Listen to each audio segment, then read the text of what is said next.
Hello नमस्कार राम राम मंडळी, स्वागत आहे तुमचं माझ्या नवीन ब्लॉगमध्ये। या ब्लॉगमध्ये आपण बघणार आहे की मी माझा गणेशोत्सव कसा साजरा केला। तर चला तर आमच्या घरातील गणपती आम्ही कुंभार गल्लीतून आणतो। यावेळी मला एक भन्नाट कल्पना सुचली। मी माझ्या मुलाला गणपतीच्या वेशात गणपती आणायला कुंभार गल्लीत घेऊन गेले। त्याला बघून लोक खूप खुश झाली। येणारा जाणारा प्रत्येक माणूस त्याच्याबरोबर फोटो काढत होता, त्याला जवळ घेत होता।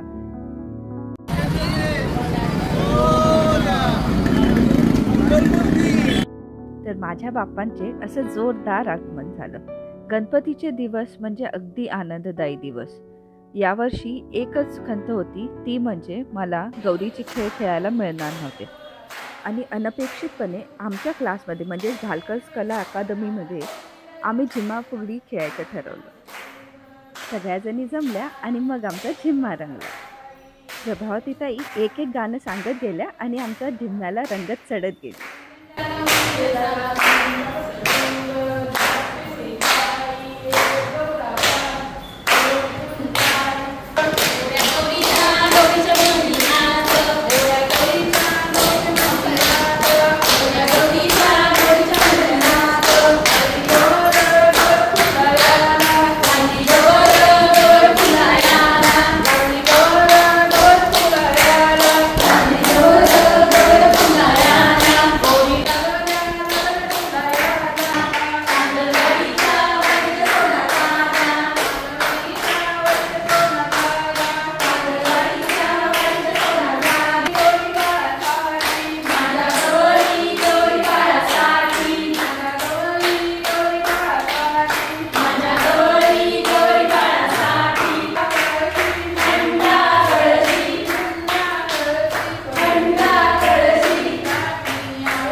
बराच वेळ गाणी म्हणून झाल्यावर आम्ही रमापासून फुगड्यांना सुरुवात केली।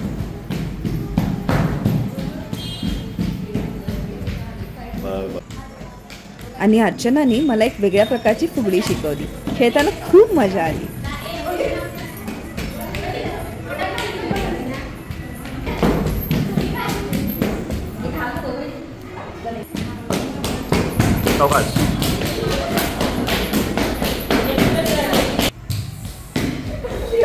तसं तर लहानपणीपासून गल्लीत राहिल्यामुळे मी बरेचसे खेळ खेळले होते, पण अर्चनानी नवीन नवीन खेळ शिकवले। त्यातलाच हा एक अटुष्य पानबाई नटुष्य। मला हे गाणं पूर्ण येत नाही, तो खेळ खेळताना पण मी भांबवलेले होते। खाली कधी हात मारायचे, वर कधी हात मारायचे, काही कळत नव्हतं, पण तरी आम्ही खेळले, खूप मजा आली।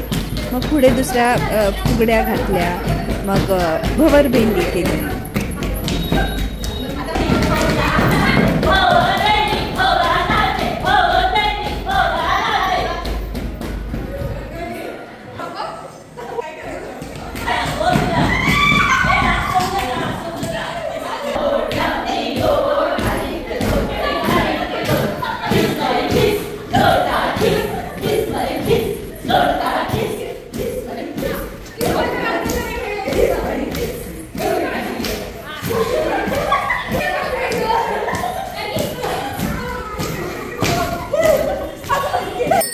खेळून झाल्यावर आम्ही भालकर सरांच्या घरी गेलो।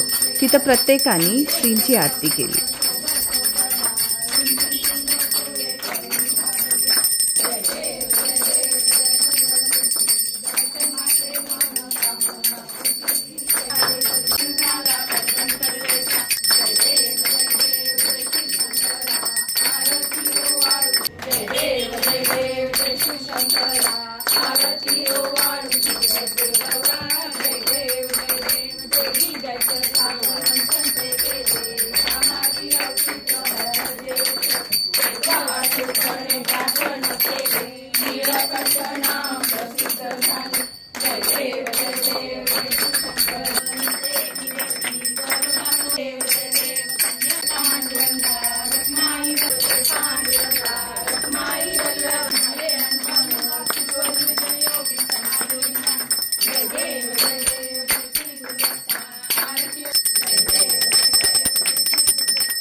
आणि बघता बघता विसर्जनाचा दिवस आला.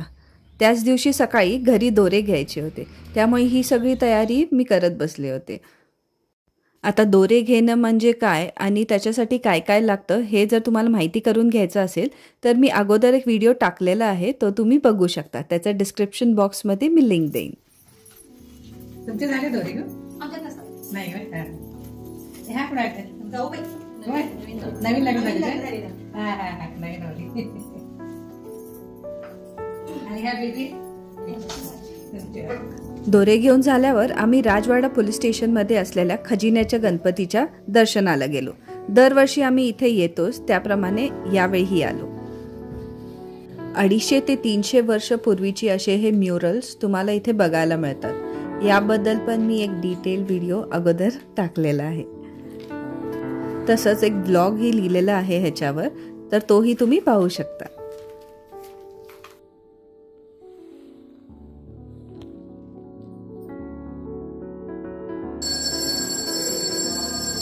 तिथूनच पुढे भवानी मंडपात असलेल्या तुळजाभवानीच्या मंदिरात गेलो.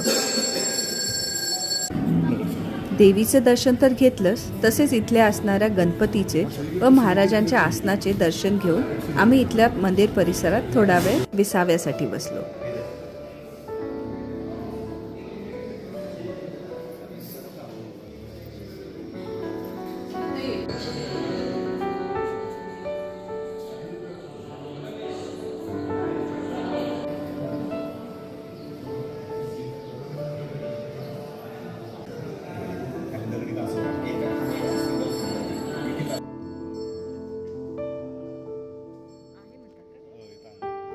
या मंदिरात ना लहानपणीपासूनच्या माझ्या आठवणी आहेत. जेव्हा पण आईबरोबर अंबाबाईच्या दर्शनाला यायचे त्यावेळी तुळजाभवानीला पण यायचोच आम्ही.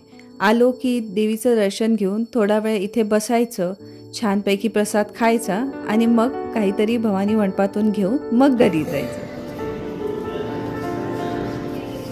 घरातील गणपतीचे आम्ही पर्यावरणपूरक पद्धतीने असे विसर्जन केले. त्यानंतर मी आमच्या गल्लीत गेले. मला वर्षभरासाठी गौरीकडून राखण हवी होती आणि त्यासाठीच मी वहिनींच्या इथे आले होते.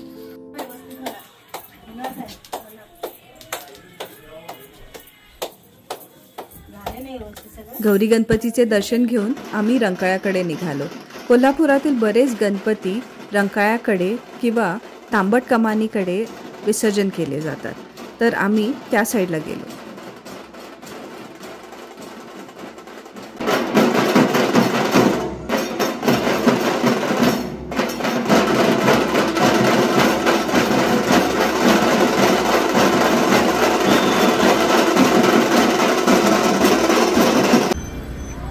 रंकाळा गर्दीने तुडुंब भरलेला होता.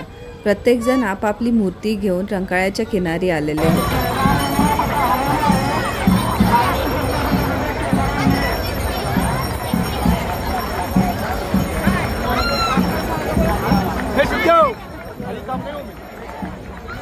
कोल्हापूर महानगरपालिकेने बाहेर छोटे छोटे कुंड ठेवले होते. बऱ्याच लोकांनी आपल्या मूर्त्या तिथे विसर्जित केल्या.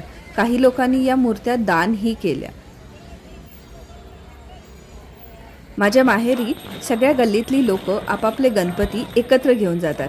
आणि एकदम छान गोष्ट अशी घडली की मी रंकाळ्याला ज्यावेळी पोचले त्यावेळी गल्लीतली सगळी लोक त्यांचे गणपती घेऊन आले होते.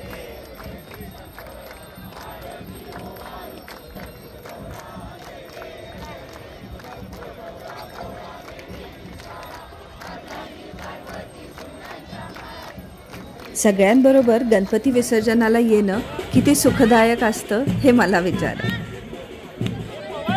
कोल्हापुरात एक प्रथा आहे, ज्यावेळी तुम्ही विसर्जनासाठी गणपती घेऊन येता, गणपतीचं विसर्जन झाल्यावर प्रसाद म्हणून चिरमुरे आणि खोबरं वाटलं जातं.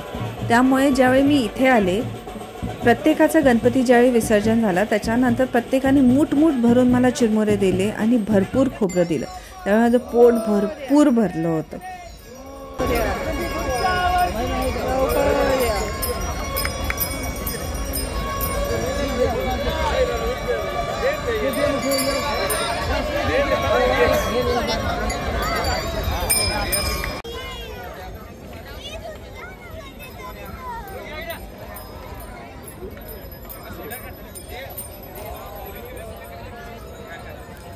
आणि ही एक माझी लहानपणाची आठवण.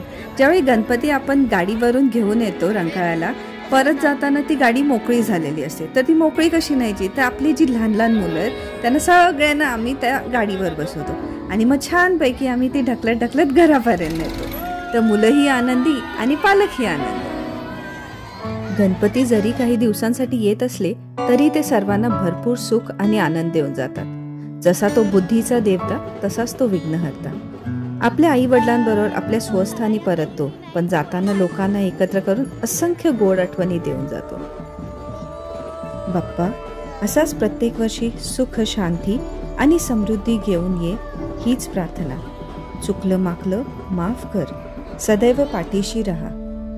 बोला गणपती बाप्पा मोरया, मंगलमूर्ती मोरया.